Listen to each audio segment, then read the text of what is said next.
Book of Ruth. The events of Ruth take place during some of the darkest days in the history of Israel. It was a time when the nation lapsed again and again into the worship of false gods.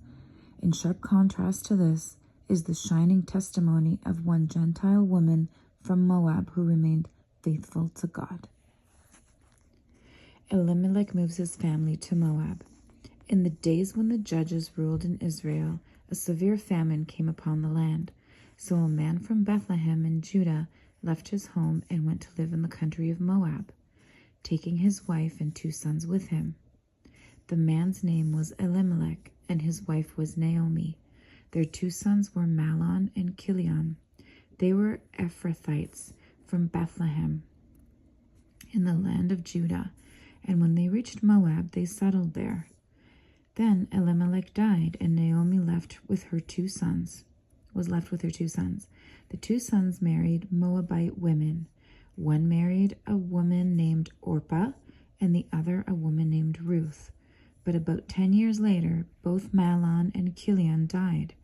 This left Naomi alone, without her 2 sons or her husband. Then Naomi heard in Moab that the Lord had blessed his people in Judah by giving them good crops again. So Naomi and her daughters-in-law got ready to leave Moab to return to her homeland. With her 2 daughters-in-law, she set out from the place where she had been living, and they took the road that would lead them back to Judah. But on the way, Naomi said to her 2 daughters-in-law, "Go back to your mothers' homes, and may the Lord reward you for your kindness to your husbands with me.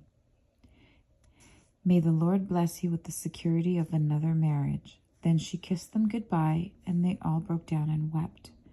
"No," they said, "we want to go with you to your people." But Naomi replied, "Why should you go on with me? Can I still give birth to other sons who could grow up to be your husbands? No, my daughters, return to your parents' homes, for I am too old to marry again. And even if it were possible, and I were to get married tonight and bear sons, then what?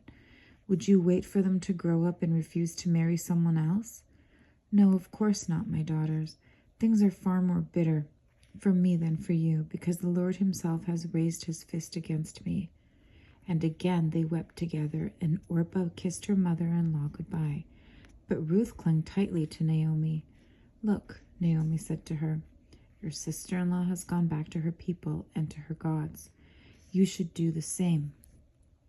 But Ruth replied, "Don't ask me to leave you and turn back. Wherever you go, I will go. Wherever you live, I will live. Your people will be my people, and your God will be my God.